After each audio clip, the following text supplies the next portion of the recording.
आज हम class 11th की बुक आरोह पद्य भाग कविता वे आँखें पढ़ेंगे जो कवि सुमित्रा नंदन पंत द्वारा लिखी गई हैं। इस कविता में किसान की आँखों का वर्णन करते हुए कवि किसान के आर्थिक, सामाजिक, पारिवारिक कष्टों के बारे में बताया है। जो दृश्य कवि की आँखों के देख रही हैं और किसान की गरीबी, निराशा और उसके जीवन का सूनापन अंधकार की तरह है और इस अंधकार को देखकर भी समझते हैं। तो चलिए शुरू करते हैं कविता को। अंधकार की गुहा सरीखी उन आँखों से डरता है मन। इन पंक्तियों में बता रहे हैं कि किसान की स्थिति इतनी दयनीय है कि किसान की गड्ढों में धसी हुई आँखों के अंधेरे में गुहा सरीखी अर्थात उस अंधेरी गुफा के समान है जिसके अंदर रहस्य छिपे होते हैं और दूर दूर तक अंधेरा होता है, कुछ दिखाई नहीं देता। उसकी आँखें को देखकर कवि का मन डर जाता है। इन पंक्तियों के किसान की उपेक्षा का मार्मिक चित्रण किया गया है और यहाँ गुहा सरीखी का उपमा अलंकार का प्रयोग किया गया है।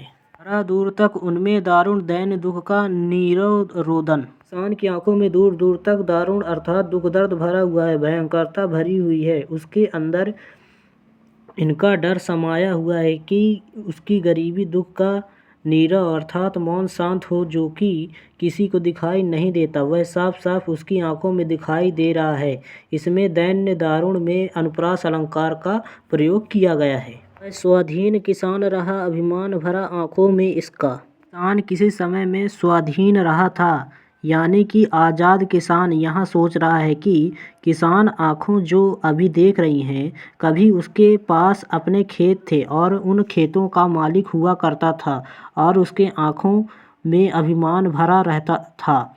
उस समय किसान का परिवार के साथ सभी खुश थे और वह आज़ादी का जीवन जी रहा था क्योंकि उसके ऊपर कोई भी कर्जा नहीं था। छोड़ उसे मझधार आज संसार कगार सदृश बह खिसका। और किसान यहाँ अपनी पीड़ा को बताते हुए कह रहा है कि आज यह संसार किसान को मझधार के बीच में छोड़ गया है, कगार पर यानी कि किनारे पर छोड़कर एक तरफ खिसक लिया है। वह बिल्कुल अकेला हो गया क्योंकि जब बुरा वक्त आता है कोई भी किसी का साथ नहीं देता और आज किसान के साथ भी कोई नहीं है। हर किसी ने उससे किनारा कर लिया है। अंतिम पंक्ति में संसार सदृश उपमा अलंकार और इसमें संस्कृत निष्ठ खड़ी बोली का प्रयोग किया गया है, करुण रस का प्रयोग किया गया है। चलिए अगली पंक्ति की ओर बढ़ते हैं। लहराते वे खेत द्रगों में हुआ बेदखल वह अब जिनसे। इन पंक्तियों में किसान अपने बीते हुए समय को याद करता है और उसकी आंखों के सामने उसके लहराते हुए खेत उसके द्रगों यानी कि आंखों में नजर आ रहे हैं, लेकिन अब इस वक्त उसे बेदखल कर दिया गया है। उसके पास से सब कुछ चीज़ छीन ली गई है, उसके पास कुछ नहीं बचा क्योंकि उसके ऊपर इतना कर्जा है कि अपना कर्जा नहीं चुका पाया। वह उससे इस कर्जे के बदले में सारी चीज़ें छीन ली गईं। थी उसके जीवन की हरियाली जिनके तृण तृण से। किसान अपने जीवन के सुखों से खुश था, तिनका तिनका उस खुशी से हरियाली से भरा हुआ था। उसका जीवन हंसता रहता था, उसके पास सब कुछ था तो वह बहुत खुश था, हंसता रहता था और उसके चेहरे पर चमक रहती थी। तृण तृण से पुनरुक्ति प्रकाश अलंकार का प्रयोग किया गया है और जीवन की हरियाली में रूपक अलंकार का प्रयोग किया गया है। आँखों ही में घूमा करता वह उसकी आँखों का तारा।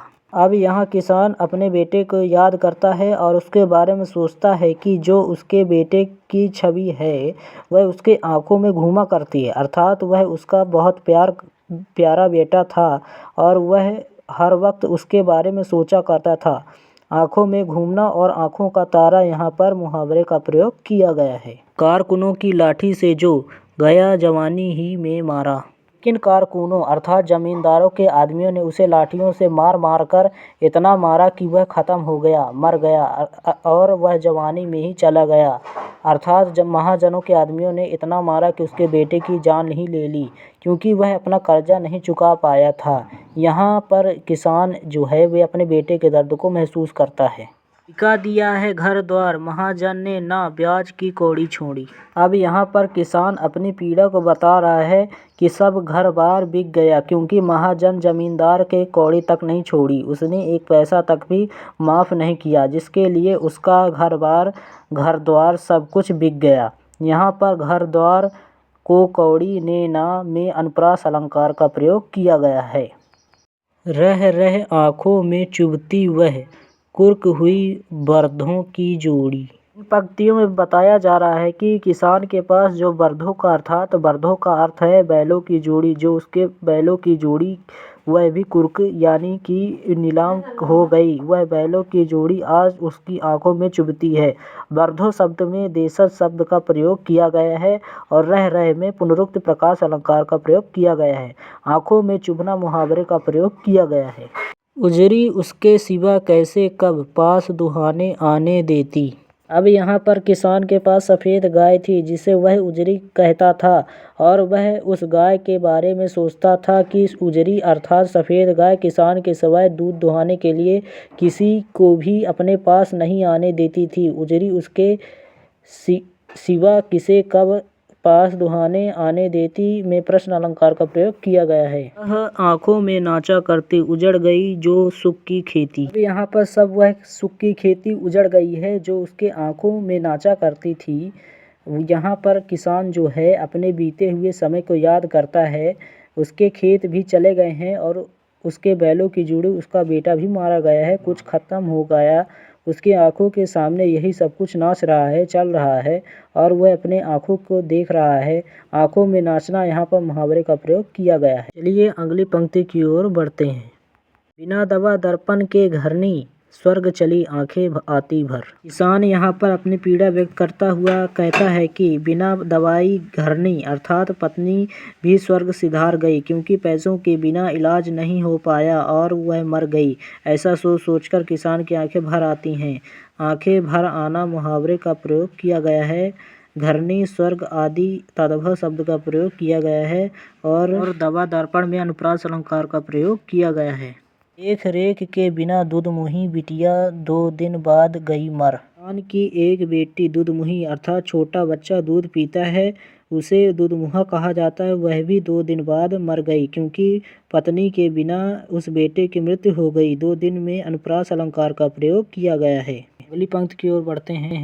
में विधवा रही पतोह लक्ष्मी थी यद्यपि पति घातिन। अब घर में उसकी पुतोहू अर्थात बहू भी विधवा हो गई क्योंकि उसका बेटा तो पहले ही मर चुका था।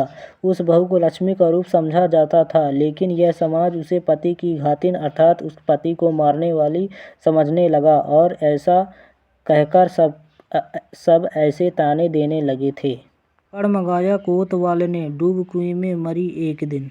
जब उसके ऊपर इल्जाम लगा कि पति को मारने वाला तो एक बार कोतवाल ने उस विधवा बहू को थाने में बुला लिया और उसका इतना अपमान किया कि वह उस अपमान को सहन नहीं कर पाई और उस अपमान के कारण जो है वह भी कुएं में गिरकर मर गई यानी कि उसने मरकर जान दे दी। अगली पंक्ति की ओर बढ़ते हैं। पैर पैर की जूती जोरू ना सही एक दूसरी आती। यहाँ पर किसान बता रहा है कि जो पत्नी है इतना महत्व नहीं है जितना बेटे का महत्व होता है, कि पत्नी इतना महत्व नहीं रखती जितना एक ना एक सही दूसरी आती है और जोरो तो पैरों की जूती होती है। यहाँ पैर की जूती मुहावरे का प्रयोग किया गया है। अगली पंक्ति की ओर बढ़ते हैं। जवान लड़के की सुध कर सांप लौटते फटती छाती। यहाँ पर किसान बताना चाह रहा है कि एक जवान लड़के की मौत के लिए पत्नी इतनी मायने नहीं रखती लेकिन बेटे का दुख है वह बहुत ही महत्व रखता है और वह अपने बेटे के बारे में सोच सोचकर जैसे सांप लौटने लगते हैं और छाती फटने लगती है उसकी याद में बहुत परेशान हो जाता है और तड़प उठता है।